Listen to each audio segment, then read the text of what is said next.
কাঞ্চনমালা লক্ষ্মীচড়া রামকৃষ্ণ উচ্চতর মাধ্যমিক বিদ্যালয়ের নবম শ্রেণীর ছাত্র পঙ্কজ রায় দুর্গা প্রতিমা নিজেই তৈরি করলেন এবং দুর্গা প্রতিমা নিজেই তৈরি করে আজ পুজো করছেন তিনি। বলা যেতে পারে এই পুজোকে কেন্দ্র করে গোলাঘাটি বিধানসভার অন্তর্গত কাঞ্চনমালা ২ নং ওয়ার্ডের বাসিন্দা নিবাস রায়ের বাড়িতে পুজোর আনন্দে মাতোয়ারা প্রত্যেকে। পঙ্কজ রায় নিজেই জানালেন নবম শ্রেণীর ছাত্র সে। বাবা নিবাস রায় একজন সবজি বিক্রেতা। এই বাড়িতে তিনি দুর্গা পুজোর আয়োজন করেছেন।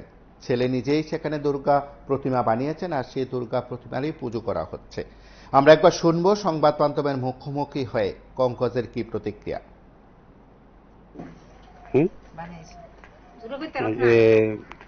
কত বছর ধরে করতেছো এটা? 3 বছর। মানে প্রত্যেক বছর কি ব্রাহ্মণ পূজা করতো নাকি? না, এবার ব্রাহ্মণ। আচ্ছা, তো এই মূর্তি তুমি কিভাবে বানানো শিখছো? নিজে নিজে। আচ্ছা, বাড়িতে বানাইছো। তো এই যা একজন ইডি মানে কিভাবে সংগ্রহ করছো? মূর্তি বানাইতে যা যা লাগে কিনে আনছি অনেক। তোমার এই মূর্তি বানাইতে তোমার হেল্প করছে কেটে কেটে? মা বাবা। আচ্ছা, তারা কি কোনো সময় না করছিনি যে না তুমি এটি বানাইও না? না না। তুমি কোন ক্লাসে পড়ো? ক্লাস 9। আচ্ছা, কোন স্কুলে পড়ো? লক্ষ্মীচড়া রামকৃষ্ণ উচ্চতর মাধ্যমিক বিদ্যালয়। তো আজকে কি সপ্তমী পূজা শেষ হয়েছে না?